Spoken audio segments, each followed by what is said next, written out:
Welcome back दोस्तों। आज की मूवी का नाम है मारुति और एक तमिल लैंग्वेज मूवी है जो रिसेंटली पता नहीं किस प्लेटफॉर्म पे रिलीज हुई। एक्चुअली एक underrated Indian culture based movie है। इस मूवी में नीचे जात की फैमिली के बारे में दिखाया गया है। एक लड़की की कहानी को दिखाया गया है, किस तरह से एक लड़की को कुछ लोग उसका रेप करते हैं और किस तरह से वो लड़की एक देवी माँ बनती है। दोस्तों वीडियो को पूरा देखना, मूवी बहुत ही इंटरेस्टिंग है और क्लाइमैक्स तो भाई साहब कुछ अलग ही लेवल है इसका। मतलब हम व्यूवर्स को सोच में डाल देती है कि आखिरकार एंडिंग में क्या हुआ। खैर बचा कुछ हम इस मूवी के एंडिंग में बात करेंगे। उससे पहले अगर आप मेरे चैनल पर नए हैं तो अपना प्यार दिखाइए, अगर पुराना है तो और प्यार लुटाइए। Follow Instagram.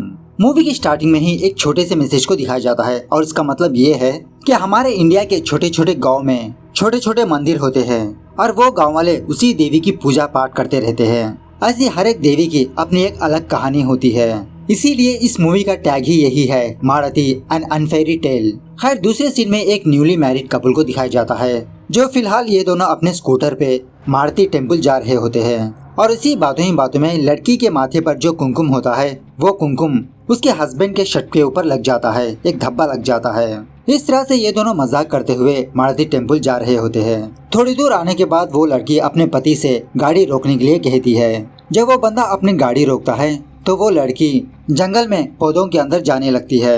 थोड़ी देर बाद वो लड़की अपने पति के पास आकर कहने लगती है कि मुझे मेंसेस स्टार्ट हुए हैं, मुझे फौरन एक नैपकिन चाहिए। हस्बैंड कहने लगता है अब इस घने जंगल में मैं नैपकिन कहाँ से लाऊं, हम वापसी में किसी दुकान में नैपकिन ले लेंगे। वाइफ कहने लगती है मैं उतनी देर तक रोक नहीं सकती।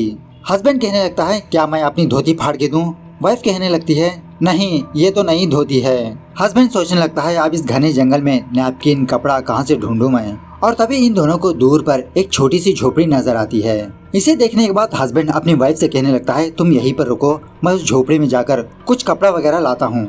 इस तरह से वो हस्बैंड पहाड़ के ऊपर उस झोपड़ी के पास जाने लगता है। खैर बहुत देर होने के बावजूद भी इसका हस्बैंड नहीं आता तो ये लड़की अपने पति को आवाज लगाते हुए उस झोपड़ी के पास जाने लगती है, लेकिन उस झोपड़ी के अंदर से किसी की भी आवाज नहीं आती। उसके बाद ये लड़की उस झोपड़ी का दरवाजा हटाकर उस झोपड़ी के अंदर जाती है तो इस झोपड़ी के अंदर ये लड़की ये देखती है कि कुछ छोटे छोटे कपड़ों पर काफी सारे पेंटिंग्स होते हैं, लेकिन उस झोपड़ी में इसका पति नजर नहीं आता।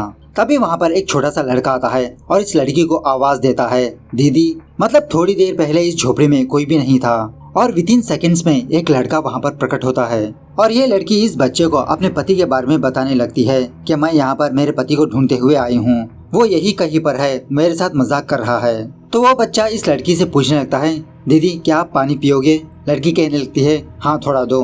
पानी पीने के बाद ये लड़की इस पेंटिंग्स के बारे में पूछने लगती है तो वो बच्चा कहने लगता है कि ये सारे पेंटिंग्स मैंने ही ड्रॉ किया है। और तभी उस लड़की की नजर एक पेंटिंग पर पड़ती है जहाँ पर कुछ लोगों की आंखें वाइट होती है। लड़की उस बच्चे से पूछने लगती है कि इनको क्या हुआ?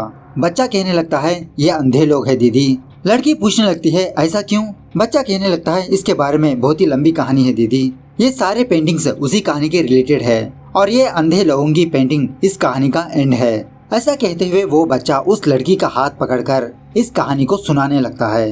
कहानी की शुरुआत में ही एक औरत सुबह सवेरे किसी जगह पर जाकर मिट्टी को अपने बास्केट में भर रही होती है। उस मिट्टी को भरने के बाद वो औरत एक तालाब के पास आती है और अपनी बेटी को ऊपर बुलाने लगती है और इसकी बेटी का नाम होता है योसना। योसना जल्दी बाहर निकलो, सुबह होने वाली है और गाँव वाले भी आने का वक्त हुआ है। अपनी माँ की आवाज सुनने के बाद योसना उस पानी से बाहर निकलती है और माँ बेटी ये दोनों फौरन अपने घर को दौड़ लगाने लगते हैं। और तभी योसना अपनी माँ को कहने लगती है मामा कोई आ रहा है। यह सुनने के बाद योसना की माँ उस मिट्टी के बास्केट को वही रास्ते पर छोड़ के ये दोनों पौधों के अंदर छुप जाते हैं। और तभी उस रास्ते से साइकिल पर एक बंदा गुजर रहा होता है और इस बास्केट को देखकर आवाज लगाने लगता है कौन है यहाँ पर, किसने रास्ते पर ये बास्केट रखा? योसना की माँ कहने लगती है स्वामी हम देखने योग्य नहीं है, कुछ मिट्टी लेने के लिए यहाँ पर आई हूँ। वो बंदा डांटते हुए योसना की माँ से कहने लगता है क्या तुम लोग अंधेरे में नहीं जा सकते? ऐसा कहते हुए वो बंदा साइड में थूक कर वहाँ से चला जाता है। वो बंदा गुजरने के बाद माँ बेटी फौरन उस पौधों से बाहर आकर अपनी मिट्टी लेकर फिर से अपने घर को दौड़ने लगते हैं। अब योसना के बारे में बात करें तो योसना अपने माँ बाप दादी दादा के साथ जंगल के एक छोटे से घर में अपनी जिंदगी गुजार रही होती है। योसना को बाहर की दुनिया के बारे में कुछ भी पता नहीं होता है। वो बस जंगलों में घूमते हुए झरनों में पानी नहाते हुए अपनी लाइफ को एंजॉय कर रही होती है और जो कोई भी इस जंगल में आता योसना उन लोगों के साथ मजाक करती रहती है और वो भी छुप के। योशना जंगलों में घूमना योशना की माँ को बिल्कुल भी पसंद नहीं होता।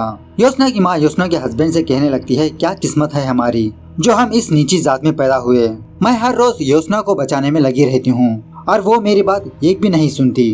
तुम्हारे और तुम्हारे माँ बाप के लाड़ प्यार की वजह से ही वो ऐसी बिगड़ी है। इस तरफ योशना की पैर को चोट लगने की वजह से योशना की दादी मरहम पट्टी कर रही होती है। तभी वहाँ पर योशना का दादा आता है। इसे देखने के बाद योशना की दादी अपने हस्बैंड को गालियाँ देने लगती है, क्योंकि योशना का दादा हर हमेशा पहाड़ी पर रहकर पूजा पाठ करते रहता है, तपस वगैरह करते रहता है। योशना के पैर पर चोट देखने के बाद योशना का दादा कुछ कुमकुम हल्दी वगैरह देता है उस जख्म पर लगाने के लिए। तो योशना का दादा वहाँ से जाने के बाद योशना की दादी उस हल्दी कुमकुम को योशना के पैर पर लगाने लगती है। खैर दूसरे दिन गांव वाले मंदिर पर जाकर अपनी देवी माँ की पूजा पाठ कर रहे होते हैं और तभी एक औरत के शरीर में देवी माँ आती है और वो देवी माँ इन गांव वालों से कहने लगती है कि आने वाले पूर्णिमा तक मुझे मंदिर बनाओ, वरना इस गांव पर बहुत अनर्थ हो सकता है।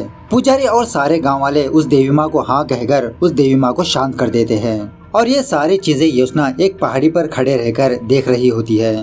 खैर उसके बाद योशना जब किसी झरने में जाकर स्नान कर रही होती है, तभी वहाँ पर पनीर नाम का एक बंदा अपने गधों के साथ आता है। पनीर अपने गधों को पानी नहलाकर वो भी नहाने लगता है।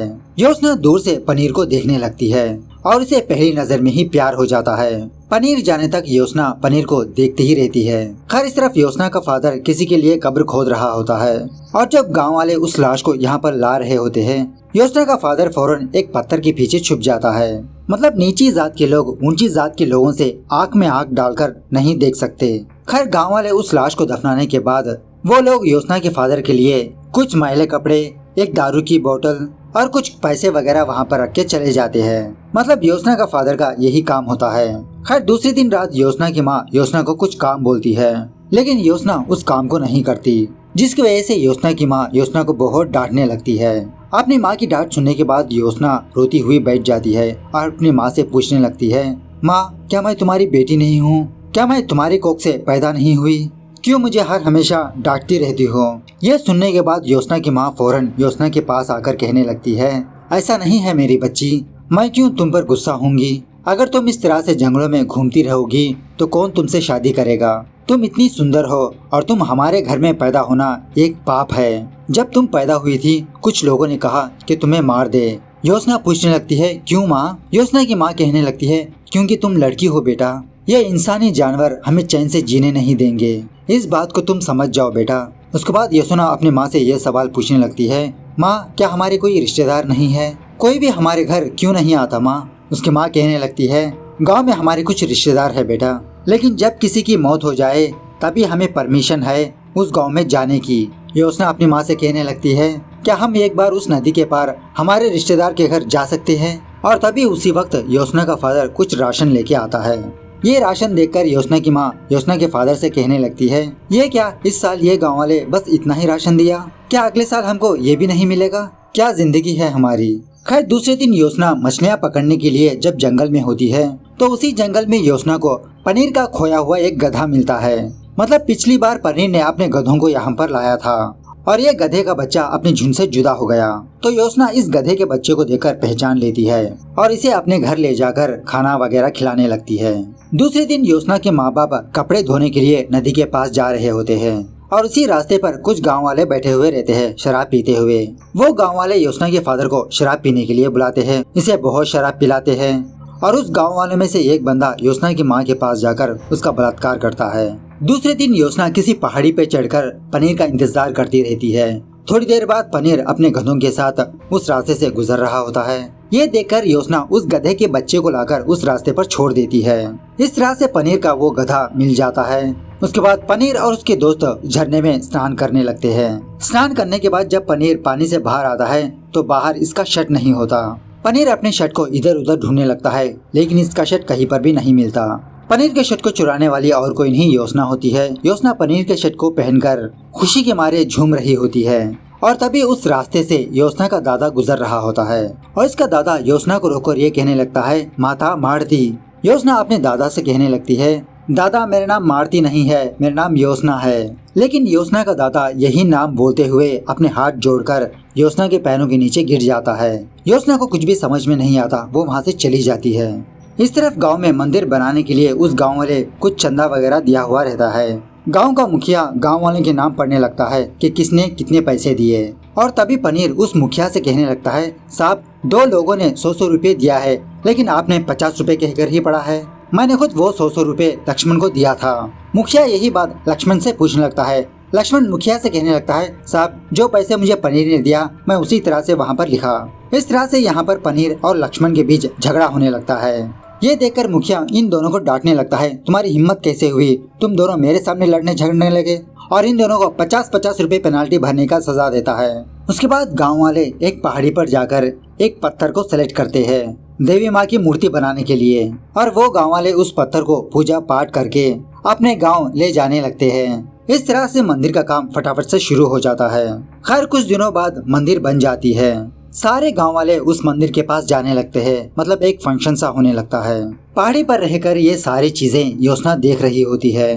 वहां पर जाने का योजना का भी मन होता है, और बहुत ही हिम्मत जुटाकर रात होने के बाद योजना उस गांव में जाती है, और वो भी पनीर को देखने के लिए। इस तरफ पनीर और उसके दोस्त उस मंदिर से दूर कहीं पर बैठकर शराब पी रहे होते हैं, और इसी ग्रुप में लक्ष्मण भी होता है। इन दोनों के दोस्त पनीर और लक्ष्मण को फिर से मिला देते हैं, और ये दोनों अपना झगड़ा भूल जाते हैं। योजना किसी पत्थर के पीछे रहकर पनीर को देखती रहती है। थोड़ी देर बाद लक्ष्मण सुसु करने के लिए यहाँ पर आता है। लक्ष्मण को कुछ आवाजें सुनाई देने लगती है।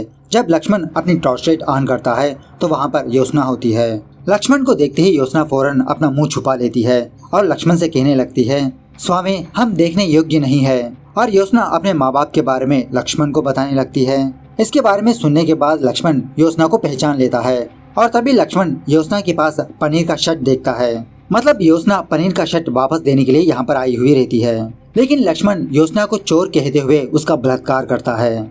इसका बलात्कार करने के बाद लक्ष्मण अपने दोस्तों के पास जाता है, और लक्ष्मण अपने एक दोस्त को इसके बारे में बताता है, और वो बंदा भी योजना के पास आकर इसका बलात्कार करता है। इस तरह से एक के बाद एक योजना के पास आकर उसका आरोपी करने लगते हैं, और इसी दरमियान में पनीर भी योजना के पास आता है, और पनीर भी योजना को आरोपी करने लगता है। एक्चुअली ये सारे लोग ये समझ रहे होते हैं कि लक्ष्मण ने एक प्रोस्टिट्यूट को यहाँ पर लाया है, और अंधेरे में इन लोगों को कोई भी नजर नहीं आता। इस तरह से योजना जिससे प्यार करती है वो भी आके इसका बलात्कार करता है। इस तरफ योजना की फैमिली योजना को ढूंढने के लिए जंगलों में जाने लगती है।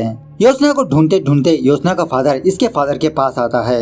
योजना का दादा योजना के फादर से कहने लगता है कि भगवान को तुम जंगलों में कहाँ ढूंढ रहे हो, भगवान तो मंदिर में होता है, वहाँ पे जाके ढूंढो। इस तरफ योजना बहुत ही मुश्किल से उस छोटे गधे के ऊपर बैठ जाती है, और वो गधा योजना को मंदिर के पास लाके छोड़ देता है। और सुबह होने के बाद जब योजना की फैमिली उस मंदिर के पास जाते हैं तो वहाँ पर योजना की लाश होती है। अपने बेटी की लाश को देखने के बाद योजना की माँ उन गाँव वालों को श्राप देती है।